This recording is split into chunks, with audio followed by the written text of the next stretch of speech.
3 weeks ago, I caught something on my baby monitor that I can't explain. A dark figure standing over my 2-year-old son's crib at 11:43 p.m. I'm a single mom. I live alone. There was no one else in my house. But someone or something was standing in my son's room watching him sleep. This is my true personal experience, shared for entertainment and discussion purposes. I'm not here to convince anyone. I'm just telling you exactly what happened, why I have 17 videos of this thing, and why I'm moving out of my home tomorrow. If you've ever felt like something was watching you in the dark, you'll understand. My name is Sarah, and I'm a 26-year-old single mother. My son Tyler is 2 years old. His father isn't in the picture, and my family lives 3 states away in California. When I say I live alone with my son, I mean we are completely alone in our small 2-bedroom house in suburban Phoenix, Arizona. It's just the two of us. I installed a smart baby monitor when Tyler was born. One of those expensive ones with night vision, motion detection, and two-way audio. The kind you can check from anywhere using your phone. For 2 full years, that monitor showed me nothing unusual. Just my baby sleeping peacefully night after night. The monitor had a motion alert feature that would notify my phone whenever it detected movement in Tyler's room. Usually it was just Tyler rolling over, kicking off his blanket, or waking up. Normal baby things. I'd gotten so used to these alerts that I barely even checked them anymore unless Tyler actually started crying. That all changed 3 weeks ago on Thursday, February 4th, at 11:47 p.m. It was a normal Thursday evening. I'd gotten Tyler down for bed around 8:30 after his usual routine, bath time, story time, lullaby. By the time he finally fell asleep, I was exhausted. I made myself dinner, poured a glass of wine, and settled on the couch to watch Netflix. Around 11 p.m., I did my routine check on the baby monitor before heading to bed myself. Tyler was sound asleep, his little chest rising and falling steadily. His stuffed elephant was tucked under his arm. The room looked exactly as it should. Peaceful. Safe. Normal. I brushed my teeth, changed into pajamas, and got into bed with my phone. I was scrolling through social media when my phone buzzed with a motion alert from the monitor at 11:47 p.m. I figured Tyler had kicked off his blanket again like he always did. I opened the monitor app and my blood went cold. There was someone in Tyler's room. A tall figure, maybe 6 feet tall, standing directly next to his crib. The night vision camera showed it as a pitch-black silhouette against the slightly lighter darkness of the room. It had a human shape, standing upright, but no features were visible. No face. No clothing details. Just a solid black mass in the unmistakable shape of a person. And it was looking down at my sleeping son. For a split second, my mind tried to rationalize it. A shadow from the night light. A trick of the camera angle. But shadows don't have that kind of depth. Shadows don't block the light that completely. This was solid. This was 3-dimensional. This was standing in my son's room. I was out of bed before I even realized I was moving. I ran down the hallway so fast I nearly slipped on the hardwood floor. My heart was pounding in my chest. The only thought in my head was, someone broke in, someone's in my house, someone's standing over my baby. I threw open Tyler's bedroom door and slammed the light switch on. The room was empty. Tyler was asleep in his crib, completely peaceful. His stuffed elephant was still tucked under his arm. The window was locked from the inside. The closet door was closed. There was nowhere for someone to hide. I checked anyway. I checked under the crib. I checked behind the changing table. I opened the closet and pushed aside all the hanging clothes. Nothing. No one. I checked every room in the house. Every door was locked. Every window was sealed. The alarm system showed no breach. I went back to Tyler's room and stood there, my phone still in my hand, my heart still racing. I pulled up the monitor app and looked at the saved footage. The motion alert had triggered a 30-second recording, saved automatically to my phone. I watched it 3 times. At the start of the recording, Tyler's room was empty. Just the crib, the night light, the usual furniture. Then at second 7, the corner near the closet darkened. The shadows seemed to thicken, to gather together. And then a shape rose from that darkness, tall and black and human-shaped. It didn't walk into frame. It emerged from the shadows like it had been part of them all along. The figure glided across the floor to Tyler's crib. It moved smoothly, silently.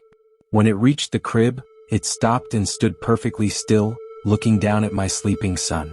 It stayed there for 23 seconds. Then the recording ended because I'd opened the door and the motion alert had switched off. I told myself it had to be a glitch. A camera malfunction. Something wrong with the software. But I'd seen it with my own eyes on the screen and I'd recorded it. Whatever it was, it had been there. For the next 3 nights, I watched that monitor like a hawk.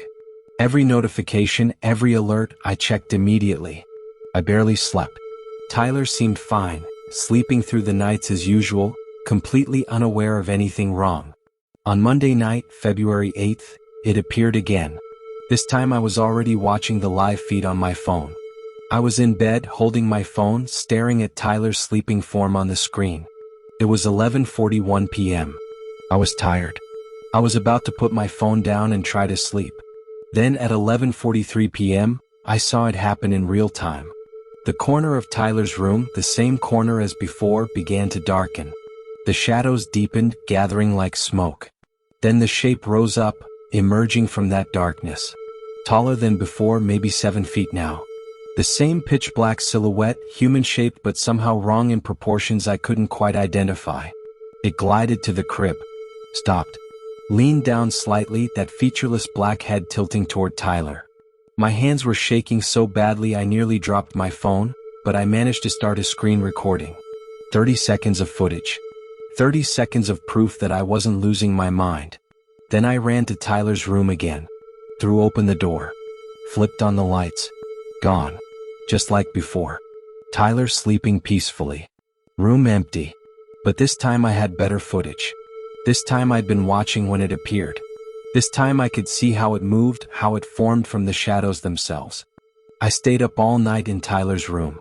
I sat in the rocking chair next to his crib with all the lights on, watching him sleep. Nothing appeared. Nothing happened. The monitor showed only Tyler and me in the brightly lit room. But at 11:43 a.m. the next day, I checked the monitor while Tyler was down for his afternoon nap. I was in the kitchen making lunch. The monitor screen on my phone showed Tyler sleeping in his crib. And the figure was there. In broad daylight. The room was full of afternoon sunshine streaming through the windows. But there in the corner, solid and black and impossible, was the figure. Standing. Watching. I ran to his room. The sunlight was bright, the curtains were open. The room was as bright as it could be. But I'd seen it on the monitor. I'd seen it in the daylight. From that day on, I started setting alarms for 11:43, both AM and PM. And every single time, twice a day, the figure appeared on the monitor. Sometimes it stood near the closet. Sometimes it stood at the foot of the crib. Sometimes it stood at the side, leaning over the railing. But it was always there at 11:43. I recorded it every time. By the end of the first week, I had 17 videos. 17 pieces of evidence that something was visiting my son's room twice a day, every day like clockwork. I called a priest. He came to the house and performed a blessing. He said prayers in every room. He blessed Tyler's crib, his room, the whole house. He gave me holy water and told me to sprinkle it in the corners. The figure appeared that night at 11:43 p.m. The blessing hadn't worked. I burned sage. I did research online about cleansing homes of negative energy. I bought crystals. I tried everything I could find. Nothing stopped it. Every day at 11:43 a.m. and 11:43 p.m., the figure appeared. And every time I ran to the room, it was gone by the time I got there. The only proof I had was the videos on my phone. The worst part started about a week ago. Tyler began waking up. For the first 2 weeks, Tyler slept through the figure's visits. He never woke up, never stirred, never seemed aware. But then something changed. On February 15th at 11:43 p.m., I was watching the monitor as usual. The figure appeared as expected, emerging from the shadows and gliding to the crib. But this time Tyler sat up. My 2-year-old son sat up in his crib and looked directly at the figure.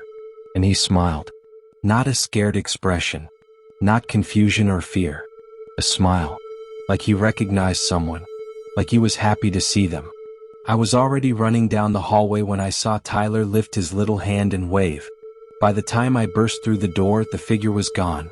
Tyler was sitting up in his crib, looking at the corner where it had been standing. When he saw me, he pointed to the empty corner. "Man," he said. Just that one word. Man. "Tyler, honey, there's no one there," I said, my voice shaking. He looked at me with those innocent 2-year-old eyes and repeated, "Man, man, man." I picked him up and held him, checking to make sure he was okay. He seemed perfectly fine. Happy even. He babbled something I couldn't understand, pointed at the corner again and said, "Man," one more time before letting me put him back down to sleep. From that night on, Tyler started waking up every time the figure appeared. Not crying. Not upset. Just sitting up, looking at the corner and waving. And every time I came into the room, he would point and say, "Man." 3 days ago, Tyler started talking about the man during the day. He'd point to empty corners of the house and say, "Man." He'd wave at nothing. At lunch, he set his toy cup down on the floor and said, "Man cup," like he was offering it to someone I couldn't see. He was interacting with it. And I think it was teaching him to see it even when it wasn't 11:43. Even when it wasn't visible on the monitor. Even when I couldn't see anything at all. Last night was the worst. At 11:43 p.m., I was watching the monitor as the figure appeared. Tyler sat up immediately like he'd been waiting for it. He stood up in his crib, holding onto the railing, smiling at the figure. Then the figure did something it had never done before. It reached down. I watched in complete horror as that dark silhouette extended what looked like an arm toward my son. A hand-like shape formed at the end, fingers or something resembling fingers, reaching toward Tyler's upturned face. Tyler reached back. My 2-year-old son reached his little hand up toward this thing. I ran. I ran faster than I've ever run in my life. I was screaming Tyler's name as I burst through his door and flipped on the lights. The figure was gone. But Tyler was standing in his crib, his arm still extended upward, his hand reaching toward empty air. "Man, bye-bye," he said when he saw me. Then he looked at me with this expression I'd never seen before. Not fear. Something else. Something that made my blood run cold. "Man, say mommy come too," Tyler said clearly. More clearly than a 2-year-old should be able to speak. "Man want mommy." I grabbed Tyler out of his crib and held him. I slept with him in my bed that night, with every light in the house on. I didn't sleep. I couldn't. I kept thinking about what Tyler had said. Man want mommy. This morning I made the decision. I called my parents in California. I told them I was coming home. I didn't explain why, just that I needed to leave Phoenix immediately. They asked if everything was okay and I lied and said yes. I've spent today packing. I'm leaving tomorrow morning. I don't know if this thing will follow us. I don't know if leaving will help. But I can't stay in this house anymore. Because it's not just on the monitor now. I'm starting to see it too. Yesterday afternoon I was doing laundry. I walked past Tyler's room and something made me glance inside. The room was empty, Tyler was in the living room playing. But in my peripheral vision, I saw something dark in the corner. When I turned to look directly at it, nothing was there. This morning, I saw a shadow at the end of the hallway that was too tall, too dark, too solid. It was gone when I blinked. An hour ago, I was feeding Tyler lunch when I saw a reflection in the kitchen window. A tall, dark figure standing behind me. I spun around. Nothing there. It's not trying to hide anymore. It's not staying within the boundaries of 11:43. It's becoming more visible, more present, more real. I don't know what this thing is. I've shown the videos to paranormal investigators online.